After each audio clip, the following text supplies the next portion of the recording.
नमस्कार, सर्वांचं स्वागत आहे आपल्या YouTube चॅनलमध्ये. आज आपण बघणार आहोत देवेंद्र फडणवीस यांची बायोग्राफी.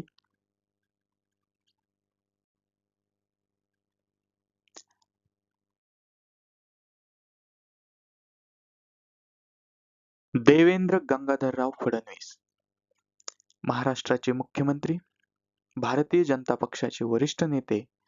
यांचा जन्म 22 जुलै 1970 रोजी नागपूर या ठिकाणी झाला. कुशल प्रशासक, वक्ते आणि आधुनिक महाराष्ट्राच्या राजकारणातील महत्त्वाचे नेतृत्व म्हणून ते ओळखले जातात. फडणवीस हे नागपूर विद्यापीठातून कायद्याचे पदवीधर असून त्यांनी बिझनेस मॅनेजमेंट मध्ये सुद्धा शिक्षण घेतलेलं आहे.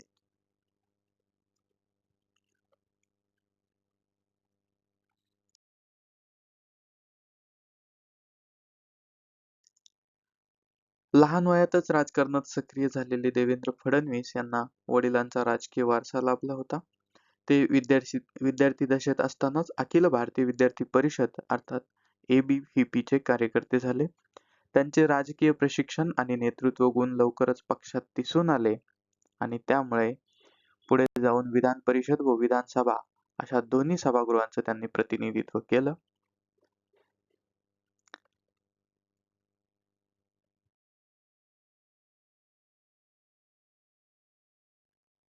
देवेंद्र फडणवीस यांची राजकीय कारकीर्द याच्यावर आपण एक नजर टाकूया. देवेंद्र फडणवीस यांची राजकीय कारकीर्द अतिशय गतिमान आणि यशस्वी राहिली आहे. त्यांनी 1992 साली अवघ्या वयाच्या 22व्या वर्षी नागपूर महानगरपालिकेचे नगरसेवक म्हणून आपली राजकीय कारकीर्द सुरू केली. 1997 साली ते नागपूर महानगरपालिकेचे महापौर झाले आणि देशातील सर्वात तरुण महापौर म्हणून ओळखले गेले. 2009 मध्ये ते भारतीय जनता पक्षाच्या महाराष्ट्र शाखेचे महासचिव झाले. त्यांनी पक्षाचे कार्य ग्रामीण आणि शहरी भागात बळकट केले. त्यांच्या स्पष्ट, अभ्यासपूर्ण आणि समर्पित भूमिकांमुळे त्यांना पक्षाच्या नेतृत्वाने विशेष मान्यता दिली. पुढे ते भारतीय जनता पक्षाचे प्रदेशाध्यक्ष सुद्धा झाले.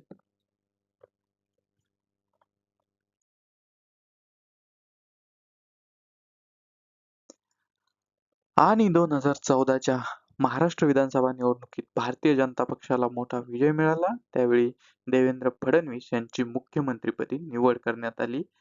हे पद त्यांनी 2014 ते 2019 पर्यंत म्हणजे 5 वर्षे यशस्वीरित्या सांभाळलं, भूषवलं आणि यानंतर सुद्धा 2019 मध्ये त्यांना पुन्हा विजय मिळाला. पुन्हा मुख्यमंत्री म्हणून शपथ त्यांनी घेतली. मात्र सत्ता स्थापनेसंदर्भातला राजकीय संघर्ष, उद्धव ठाकरे, शरद पवार आणि काँग्रेस यांनी एकत्र येऊन केलेली महाविकास आघाडी यामुळे त्यांना 1.5 दिवसातच राजीनामा द्यावा लागला. पुढे ते विरोधी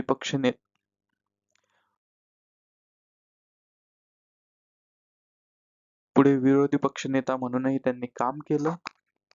त्यानंतर एकनाथ शिंदे यांच्या मुख्यमंत्री पदाच्या कारकिर्दीत 2.5 वर्ष त्यांनी उपमुख्यमंत्री म्हणून सुद्धा काम केलं आणि पुढे 5 डिसेंबर 2024 ला त्यांनी तिसऱ्यांदा मुख्यमंत्री पदाचा पदभार स्वीकारला. त्यांना राज्यपाल CP राधाकृष्णन, जे आताचे उपराष्ट्रपती आहेत, यांनी शपथ दिली.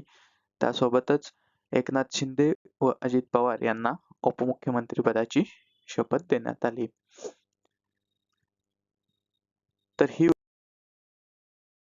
होती देवेंद्र फडणवीस यांच्याबद्दलची थोडक्यात माहिती. हा व्हिडिओ तुम्हाला कसा वाटला ते कमेंटमध्ये नक्की कळवा.